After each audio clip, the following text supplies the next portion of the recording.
Hello, everyone. All right, we're going to start. Aryna, first off, belated happy birthday. Thank you. Congrats on Madrid. Just your thoughts on entering Rome, especially fresh off the title in Madrid. Yeah, I'm super happy to be back in Rome, and I'm really happy that I was able to celebrate my birthday in such a beautiful city, and super excited to be back. Happy birthday. I don't think I ever clicked in my head that you were born on Cinco de Mayo and like the significance of that and how nice it was that you were able to celebrate your birthday on a day off. Yeah. What is the holiday? Cinco de Mayo. Oh yeah, it's the Mexican, isn't it? Yeah, not maybe the best holiday to be born. Margaritas for you? Exciting holiday. I mean, yeah, it's yeah, I know that holiday, but I didn't have margaritas, by the way, yesterday. Didn't have much time, but what was the question? I got lost about this holiday. What a relief it is to maybe you have to celebrate your birthday on a day off. Oh yeah. I mean, it wasn't a day off.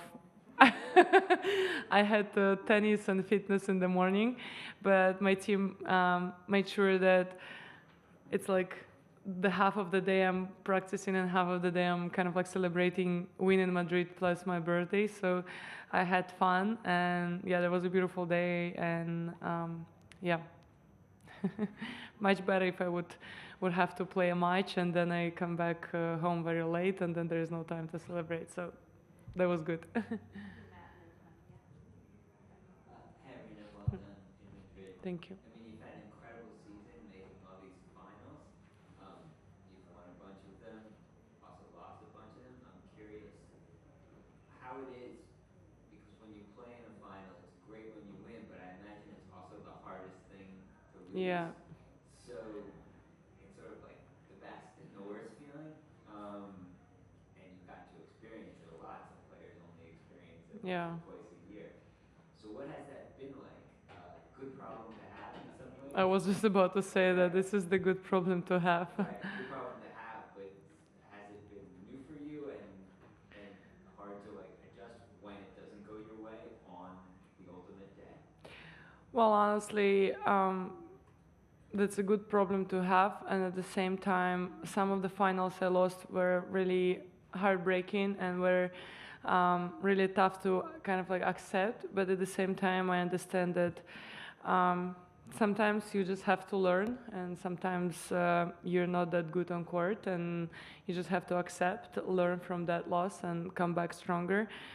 And what I'm actually proud of that I was able to come back in those finals and I was able to, change things and see if the lesson was learned and try to bring a better tennis in the next final.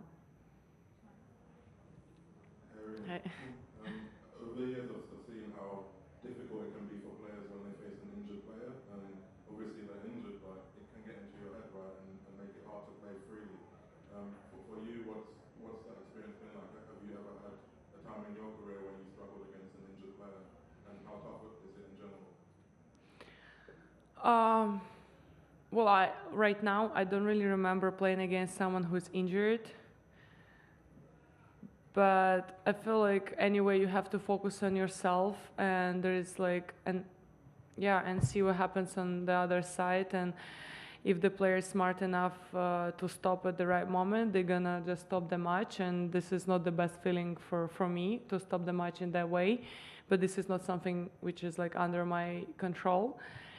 And also whenever you see like someone is struggling on that side, I think this is the moment to bring focus back on yourself and do your thing, and that's it.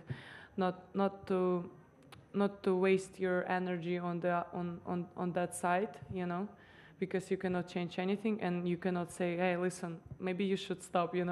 I wish you could say that, but you cannot. So you just have to focus on yourself and wait for someone maybe to just stop the match or just finish the match and make sure that the other person is okay.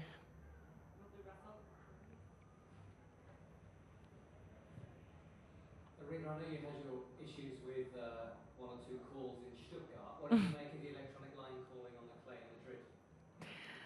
I think in Madrid it was much better. Like me personally, I didn't see any mistakes, but I know that there was interesting situation with Alexander, which was quite obvious for me there was a mistake, but I think they figured the system on another day. But yeah, like my situation was much worse because the referee actually got down, checked the mark and called it out where it was obviously in, and not every referee are strong enough to accept their mistake and to make a right call. But once again, we all making mistakes and it's okay. But right now I prefer like the Hawkeye system. I trust it more with some of the referees. Most of the referees, like lately, I don't know, I had the best referees, so even if it wouldn't be a Hawkeye system, I would trust them. But I think maybe it's better. So less I don't know, less tension between the player and the referee. Hey, Aryna, you have over 11,000 points in the ranking, so this means, the last year, the last 52 weeks have been amazing for you, with lots of titles, finals. Did you have time to reflect on how good your year has been, or in tennis it's just like a very, very fast process towards the next tournament, the next 1,000, the next slam, and you always want to win, and so there's no time to reflect on that? I mean, I always say that we're gonna reflect on the season by the end of the season. And right now, I mean, if I think about what I was able to achieve this season already, I'm like, okay, wow, that's a lot. But I try to, take it one step at a time and focus on each tournament, each match, and do not like stay in the past. And but yeah, I think so far the season been super nice to me.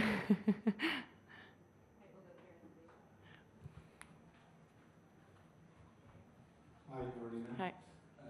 Last night there was the first training for Yannick Sinner. Yeah. Yeah. And during the training, somebody from the crowd said to him, "Yannick, you are as handsome as Sabalenka." Yes, for sure, loudly. And did you know you were a point of reference of beauty for Italian people? Wait, if I have what? Like if you're the beauty standard in Italy. I mean, I always felt connected to Italy, to be honest. So grazie mille. I don't know what to say on that. Thank you. I don't know if I can follow it up, but I'm just curious if you got any really great presents for your birthday. Yeah, I've got a lot of cool stuff, and I've got a lot of flowers from the brands I'm working with, and I really felt like part of the family of each brand, which is incredible. Lots of friends sent me flowers. It was a really beautiful day and probably the best birthday I ever had, and I got a lot of cool gifts and so many fun gifts from my team. I'll post it later.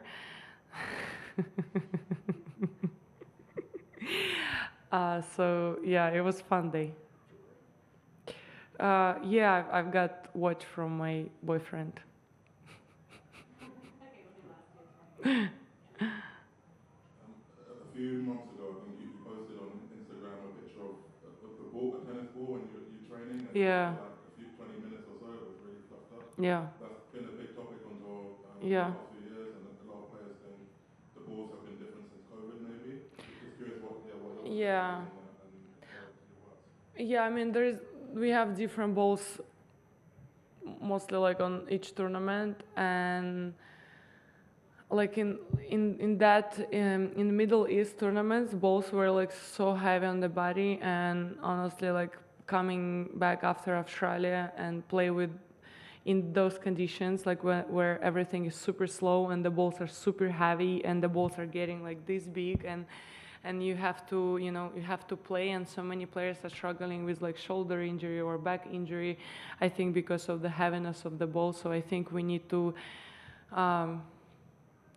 consider of changing the ball, so like figure it the way it's not that hard on the body, So yeah, I mean, but yeah, in Middle East, the balls, I was shocked, like just 20 minutes of heat and it's like new ball and like this big and no logo, no anything on the ball. So it was, yeah, quite fun experience and heavy. Have you experienced that? Have you experienced that, elsewhere? Has that been an issue in other parts of the season, or is that mainly Middle East? I think Middle East mostly, probably. I think it's all depends on the surface. If the court is super slow, then we have to kind of like compensate it maybe with the lighter balls. And when the court is super fast, then we can go for a little bit heavier balls. But at the end of the day, I think we need to kind of like make it as, I don't know, like same as possible, so we're not like changing the balls that much. I think it's so hard on the body, and I'm getting old, so I have to take care of my body. Maybe for Mira Andreeva it doesn't matter, but she's gonna be in my shoes, so she has to be on the same page with us. Last question here. Hi, Aryna. Hi. Rome is probably known as one of the most beautiful areas to play tennis. Yeah. Although I just saw some people complaining about the rebuild of the Pietrangeli with the sand, but that's another topic. Just in general, does it affect your game where you're playing? If the stadium is full with people, if the architecture around the stadium is nice or not, does it affect your game? Well, I have to say that it's definitely more enjoyable to play when you see the full stadium. When you see like beautiful like nature around, or like the statue is like here, and it's definitely you sit there and you think, oh my God, this place is a paradise. So it's definitely give you good vibes, and I'd say that kind of like really helping to stay positive on the court and to bring your best tennis. Thanks, everyone. Thank you guys.